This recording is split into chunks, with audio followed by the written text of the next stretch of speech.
Lo tes aja, udah di play ya. apa? Tes aja. Mungkin gua buka di dulu, jangan lihat HP. Kenapa? Nama semester tujuan. Assalamualaikum warahmatullahi wabarakatuh.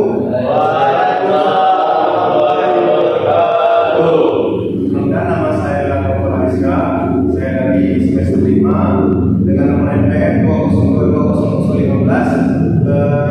Di sini saya mengundang teman-teman semua dalam acara ingin menyampaikan sebuah naskah terkait dengan mata kuliah Bapak Usul MPD dengan mata kuliah Amerika dan Australia.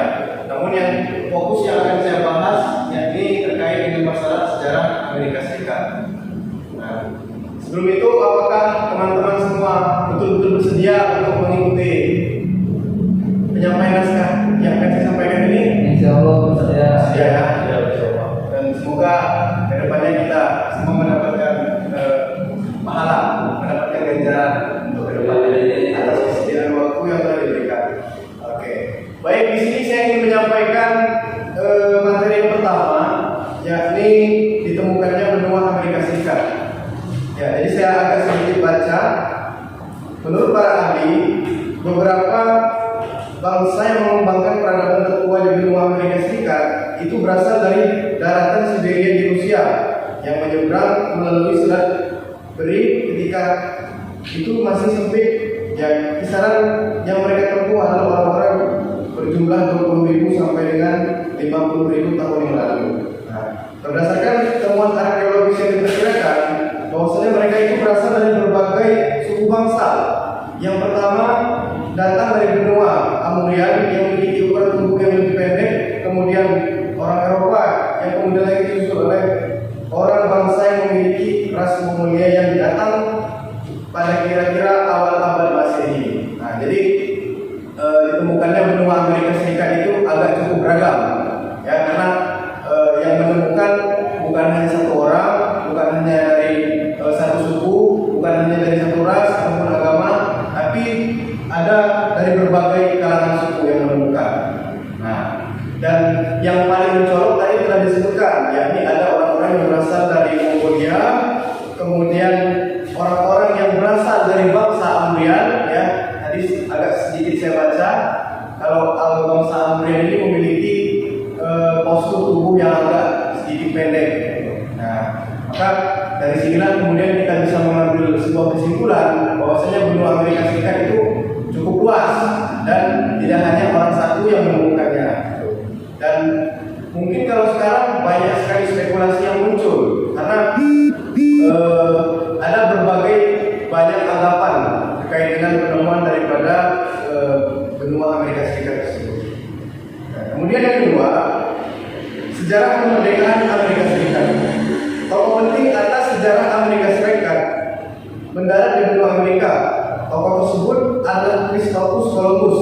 Kehadirannya memberikan dampak yang cukup baik pada perkembangan dan kejayaan Amerika, sehingga banyak orang Inggris yang bermigrasi dan kemudian menetap di sini. Nah, ini dia orang yang memang sangat terkenal dalam mencetuskan kemerdekaan bangsa Amerika Serikat itu adalah Christopher Columbus. Nah, pengaruhnya sangat kuat sampai-sampai orang-orang yang berasal dari Inggris itu bermigrasi langsung ke daerah Amerika Serikat.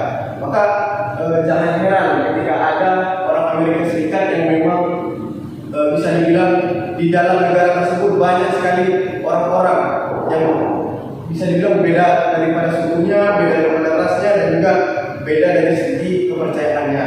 Dan jalur tempuh yang mereka buatkan itu sama, yakni ingin memerdekakan negara yang bernama Amerika Serikat.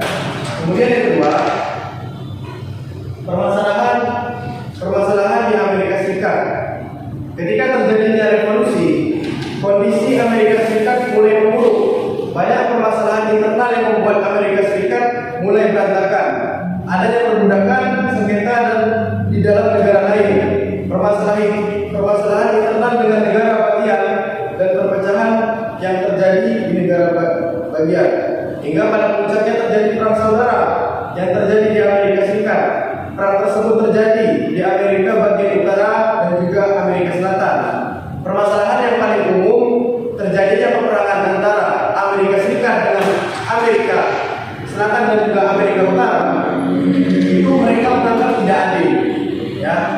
ini tidak adil mungkin dari segi pelayanannya, mungkin ada sesuatu yang mengakibatkan terjadinya sebuah pelanggaran, ya. Bisa jadi ada juga diskriminasi di dalamnya sehingga timbul perang saudara.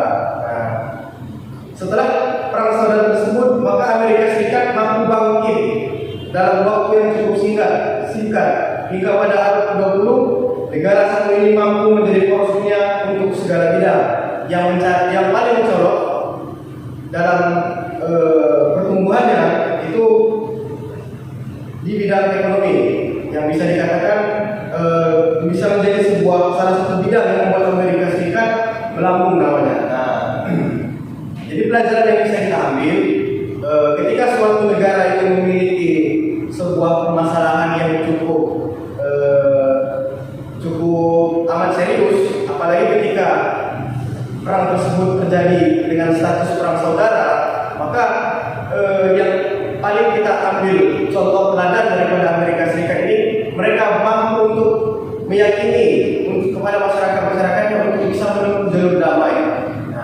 Dan dengan jalur damai tersebutlah kemudian mereka bisa bangkit dalam kurun waktu yang amat sangat singkat.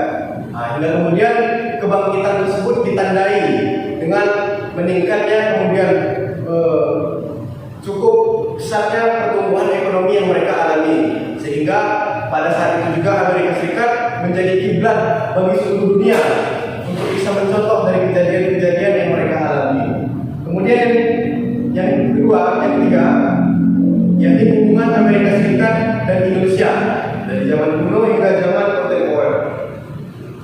Amerika Serikat memiliki peran yang besar dalam menuntut kemerdekaan Indonesia.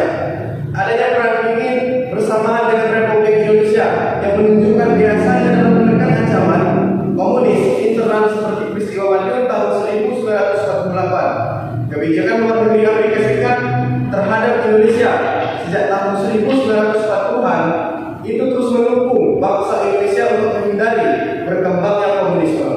Nah, ketika bangsa Indonesia dihadapkan pada permasalahan internal, sama halnya seperti Amerika Serikat.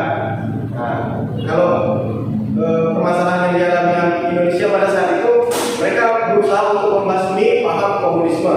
Nah, maka sebelum terjadinya permasalahan internal di dalam Indonesia, Amerika Serikat jauh sudah mempunyai pengalaman dalam menuntaskan segala bentuk komunisme yang memang sudah mereka alami. Maka dari situlah kemudian ada rasa perhatian, rasa ingin membantu daripada negara Amerika Serikat terhadap bangsa Indonesia. Mereka ingin membantu bangsa Indonesia untuk membasmi daripada paham komunisme. Karena bagaimanapun juga paham komunisme merupakan suatu kesalahan yang amat sangat fatal. Ya, berdasarkan logika kita juga, paham komunisme memang sangat tidak wajar. Karena ideologi Pancasila kita menganut ketuhanan, dan poin ketuhanan itu sangat berdasarkan kepada sila yang paling utama. Artinya kepercayaan itu adalah bagian daripada prioritas yang paling utama. Kemudian yang kedua, krisis Timur dengan menanya kelompok sayap kiri, Franklin dalam Perang di Timor Leste, pemerintahan Soeharto khawatir jika adanya pemerintahan kiri sebagai tetangga yang dapat membangun gerakan-gerakan separatis di Indonesia. Beberapa kelompok anti Franklin melarikan diri di Timur Barat dan meminta pemerintah Indonesia untuk menganeksasi Timor Leste. Ya, jadi menganeksasi dalam artian mencari tahu keberadaan orang-orang tersebut. Ketika orang-orang tersebut tidak ditemukan, maka akan menjadi hal yang sangat bahaya. Akan timbulnya gerakan separatisme. Dan buktinya sampai dengan saat sekarang ini Timor Leste sudah resmi bukan menjadi bagian daripada Negara Kesatuan Republik Indonesia. Nah, langkah inilah yang kemudian diambil alih oleh Presiden selanjutnya, Presiden Baharudin Yusuf Habibie. Presiden kita tidak ingin mengulang kesalahan yang kemarin pada periode Soeharto, karena bagaimanapun juga hal demikian tidak bisa dianggap sebagai hal yang amat sangat remeh. Kemudian yang ketiga, pada poin dari Timor Leste,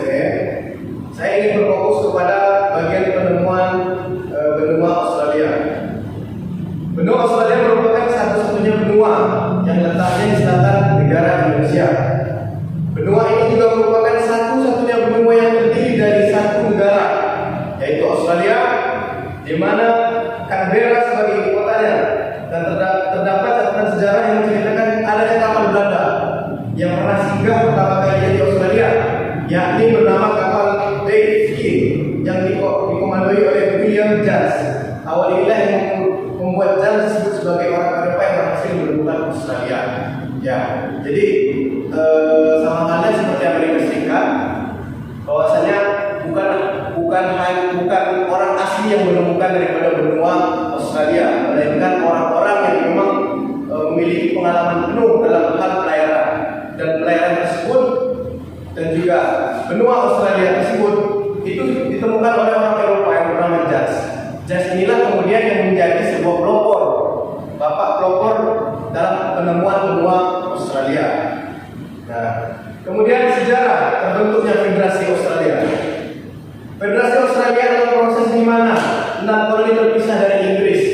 6 koloni yang terpisah tersebut adalah Queensland, New South Wales, Victoria, Tasmania, Australia Selatan, dan juga Australia Barat. Dari 6 koloni itu setuju untuk bersatu dan untuk persemakmuran Australia. Kemudian mereka juga membentuk sebuah sistem federalisme di Australia yang pada awalnya koloni-koloni tersebut tidak merasa adanya permasalahan yang ditimbulkan dari undang-undang yang membentuk daripada pemerintah Inggris. Kemudian lambat laun permasalahan bisa saja muncul, sehingga dalam 2 dekade terakhir, tepatnya pada abad ke-19, timbullah pemikiran untuk mempersatukan koloni-koloni itu kembali. Dan juga timbul pemikiran tentang upaya-upaya untuk mempersatukan koloni-koloni yang kemudian diadakanlah konferensi federal sebanyak 2 kali. Yang pada konferensi tersebut yang menjadi sebuah hal yang unik itu dilaksanakan pada di Sydney. Yang pada federasi satu tersebut menyusun sistem pemerintahan konstitusi Australia. Kemudian pada konferensi yang kedua menghasilkan bentuk sistem pemerintahan federal yang akan digunakan, dan selanjutnya akan diadakan referendum. Referendum ini juga dilakukan sebanyak 2 kali hingga pada akhirnya tanggal 1 Januari tahun 1901 lahirlah Commonwealth of Australia sebagai wadah untuk mempersatukan seluruh koloni Inggris di Australia. Ada yang menarik dalam 2 konferensi tersebut. Pada konferensi pertama hasilnya ingin membentuk sebuah negara Australia bukan sebagai negara federasi, tapi negara yang berstatus konstitusi. Artinya hukum menjadi kiblat paling terdepan dan paling tertinggi. Kemudian hasil konferensi yang kedua yakni Australia menjadikan sebagai negara yang menganut sistem federal. Dan yang paling aneh, alasan yang paling menonjol ketika dijadikan negara Australia sebagai negara federasi itu karena masing-masing dari 5 koloni tersebut berasal dari Inggris. Makanya Inggris dengan Australia memiliki keterkaitan, masih memiliki hubungan yang amat sangat erat. Dan uniknya Australia tidak memiliki presiden, tapi memiliki perdana menteri. Dan dalam hukum perundang-undangannya pun itu masih berkaitan erat dengan hukum yang memang ada di negara Inggris. Bisa kita lihat kalau sekarang mungkin kalau untuk masalah logo negara, baik itu dari warna maupun bentuk sebagainya, itu memiliki unsur kesamaan. Tapi unsur kesamaan tersebut berbanding 50/50 seperti itu. Nah, kemudian hingga saat ini pada tahun 2020 pada bulan Februari lalu, hubungan antara kedua negara ini menjalin hubungan yang baik-baik saja. Artinya antara negara Inggris dengan negara Australia itu tidak ada sengketa apapun terkait dengan hal-hal yang memang dulunya sempat diperdebatkan. Tapi dengan saat sekarang ini hubungan antara keduanya masih sangat baik. Kemudian yang ingin saya bahas juga itu hubungan Australia dan Indonesia dari sejak zaman kuno hingga kontemporer. Indonesia adalah tetangga Australia yang terdekat. Hubungan antara kedua negara ini mempunyai sejarah yang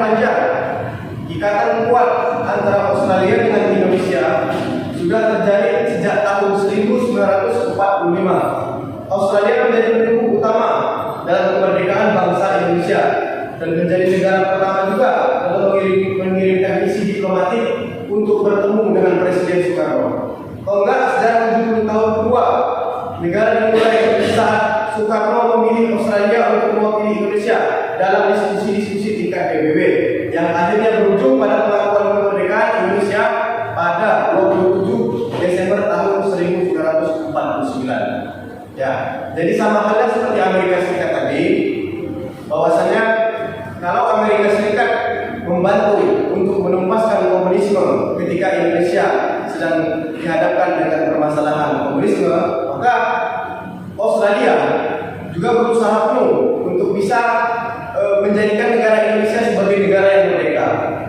Nah, bukti yang mereka bantu yaitu tadi, ketika adanya diskusi-diskusi tingkat PBB, maka ketika Soekarno tidak bersiap untuk menyampaikan hal-hal yang memang perlu dia sampaikan, maka dia ingin meminta negara Australia sebagai perwakilannya, dan sikap daripada Australia bisa dibilang sangat-sangat bagus. Mereka bersedia dan mereka sangat menunjukkan betapa inginnya negara tetangga Indonesia kita ini pada saat itu untuk merdeka. Nah, kemudian sampai dengan detik ini juga hubungan antara Australia dan juga negara kita, negara Indonesia itu masih baik-baik saja, hanya karena kemarin muncul dalam beberapa minggu kemarin ada berita tentang kontroversi antara Pulau Pasir. Ada yang mengatakan bahwasanya Pulau Pasir merupakan masih berada di wilayah teritorial daripada negara Indonesia, karena Pulau Pasir masih berdekatan dengan Pulau Nusa Tenggara Timur. Kemudian ada juga yang mengatakan bahwasanya Australia sangat mempunyai potensi memiliki Pulau Pasir dikarenakan tidak sedikit dari tentara-tentara keamanan mereka sudah berada di wilayah pasir tersebut. Nah, kemudian terakhir yang saya baca terkait dengan masalah Pulau Pasir, kedua-duanya sangat-sangat netral, dan dari pihak Indonesia sendiri mengatakan bahwa wilayah daripada teritorial Pulau Pasir tersebut itu tidak masuk pada wilayah daripada pemerintah Hindia Belanda. Artinya ketika kita membolak-balikkan fakta dan sejarah zaman dulu, maka yaitu akan timbullah sebuah peperangan yang memang tidak kita inginkan. Tapi dengan saat ini masih dalam keadaan yang baik-baik saja. Kemudian mungkin itu yang bisa saya sampaikan terkait dengan masalah-masalah dan juga sejarah-sejarah terkait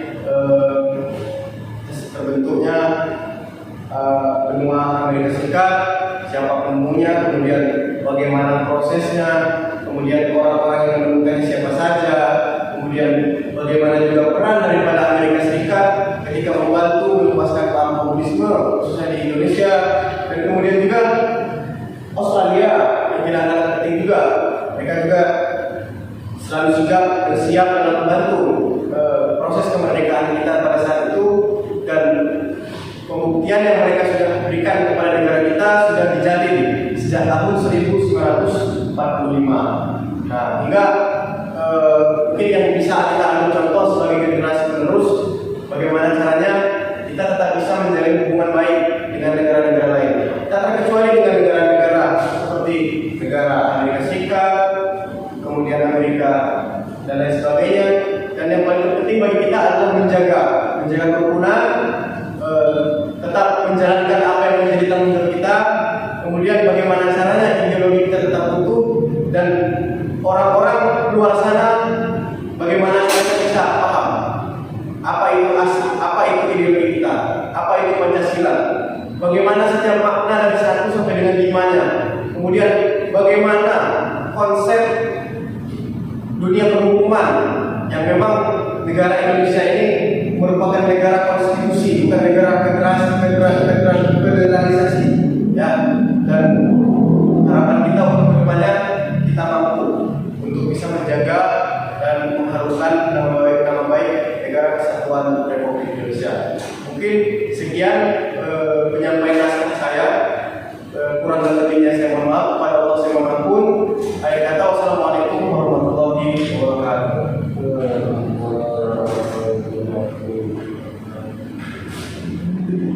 Tahu.